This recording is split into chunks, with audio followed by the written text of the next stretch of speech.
Bonjour. Alors aujourd'hui, je veux répondre à une question de complémentarité dans le couple qu'on me demande souvent.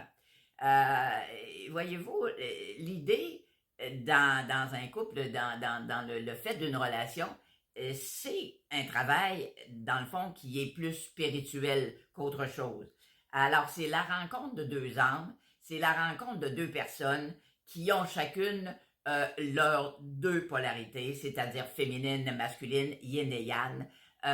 Et à ce moment-là, on a à développer, chacun et chacune, on a à développer nos deux polarités, qui va nous amener davantage vers une égalité que vers des phrases comme le sexe fort et le sexe faible, qui nous conservent dans la guerre des sexes de toute façon. Donc, la complémentarité, euh, j'ai à développer toutes mes forces.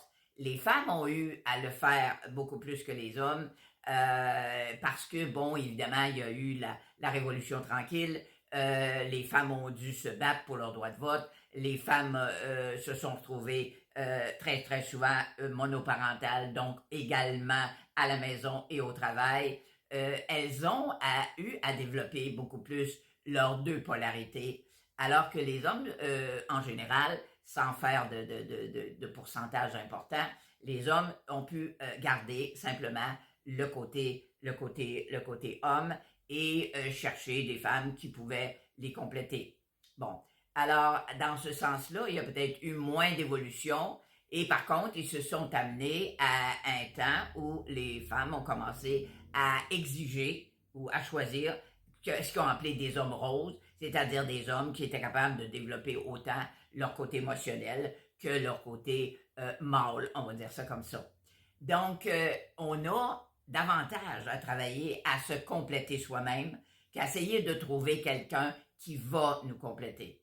Okay? Ça ne veut pas dire que dans le partage des tâches, on peut pas s'entraider. Il restera très, très souvent dans la majorité de la pensée de bien du monde des tâches qui sont plus réservées aux hommes. Quoi qu'on regarde dans les milieux de travail actuellement, que les femmes sont à peu près dans tous les milieux. Ils ont évidemment plus de difficultés à faire leur place, bien sûr, ce que les hommes n'ont pas, mais ça se fait graduellement. Donc, la question de trouver quelqu'un pour me compléter, ben, ça inclut que je me trouve incomplète au départ. Et ça devrait pas être. Ça devrait pas être. Donc, cherche à devenir complète par toi-même, développer tes forces, reconnaître tes valeurs. Et quand tu auras une meilleure conscience de ta complétude, ben, ça sera plus facile pour toi d'aller vers quelqu'un d'autre de façon réussie en quelque part, avec moins d'attente. Avec moins d'attente, donc forcément avec moins de déception. Et bien voilà ce que j'avais à dire aujourd'hui sur cette question-là. Donc, merci d'avoir été là et je vous dis à une prochaine. Au revoir.